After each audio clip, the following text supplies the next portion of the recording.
Hey, this is Philip Vanderbossen with Pickup Truck Talk, and I am here in Myrtle Beach, and I have found a 1962 Willys Jeep Truck that's here at this car show. And I was driving by and it caught my eye, and I thought I'd share it with you guys. So let's take a look at it right now.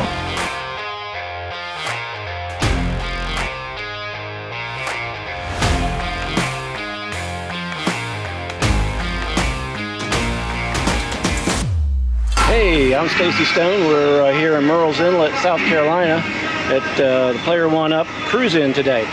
And I brought out my 62 Willys-Overland pickup truck. And I'd like to show you guys around and see what it is.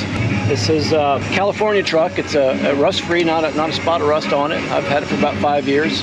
A gentleman named Chris Veal in Redding, California built this truck over about a 15-year period. And he built it as a driver and a cruiser, and him and his wife would go all over Northern California in it. He was on to new projects, and I happened to see it for sale, and I couldn't pass it up. It's a wonderful truck. It's what you call Restomod. It's 1962, but underneath is all GM. 350 crate motor, 700 R4 transmission, Curry 9-inch Ford axles front and rear, and she really cruises nice. Alpine stereo with subwoofer, intermittent wipers. It really has all the bells and whistles. You can tell the color. Fountain green is the color of this truck. The visor on the front is visors by Amy, which is, they're rare. There's only about a dozen of them made, and they might be making some more, but everybody always asks about that sun visor. It's really in your face, but it's a cool part of the truck. But after I got the truck, I lived in Maryland at the time, been down here in South Carolina about a year and a half. Did a lot of mechanical things, some cosmetic things.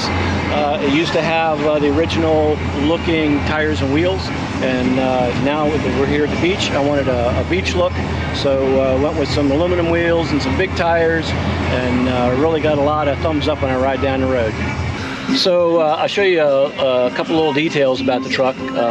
Chris had installed this nice black aluminum toolbox in the back, and they would put all their belongings and go away for days at a time. When I got it, I did my personalization, so I moved the battery, which used to be underneath the truck, to in the toolbox. Also has a Viair air compressor and tank, and I have a Grover 24-inch fire truck air horn underneath of it because I'm a retired firefighter. So that really gets some attention when you blow the horn. It's very, very loud. But you can kind of see on the lid that I have kind of a tribute to everywhere the truck's been. Of course, a California tag, Maryland tag, and now South Carolina tag. And so I kind of have those on display for folks.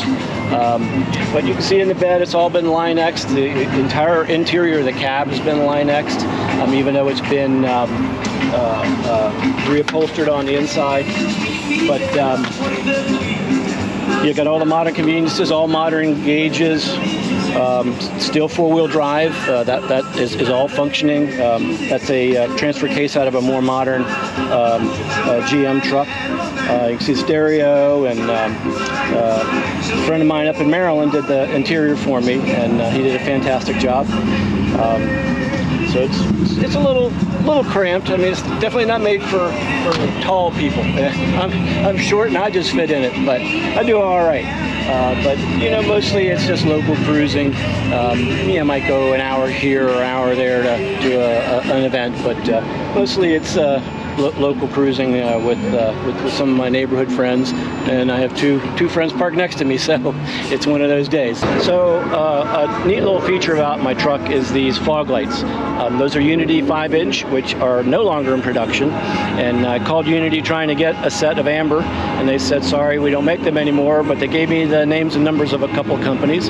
So I got a hold of a Mustang shop in California, and sure enough, they had a set. And but I did have to search for the amber bulbs. I was a success with that, but if you come on over, I'll tell you a little piece about that.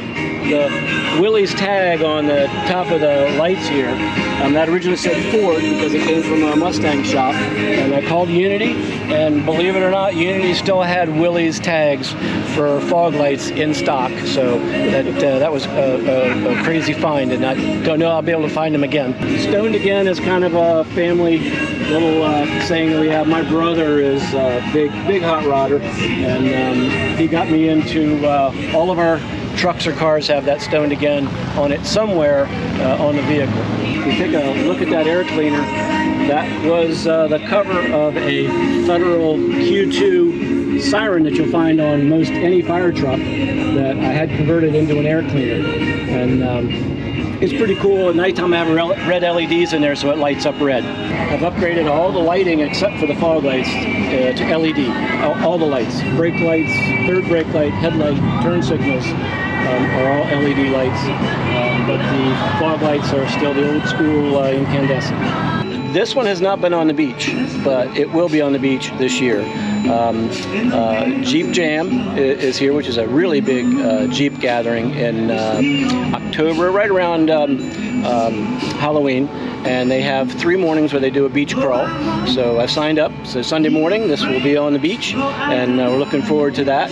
I had a Willys truck before this, station wagon, and that hit the beach quite a few times in Ocean City, Maryland, for their Jeep week.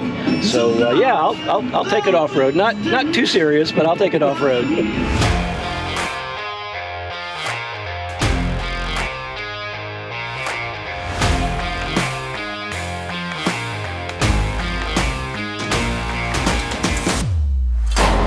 That's all we got here with this 1962 Willys Jeep truck.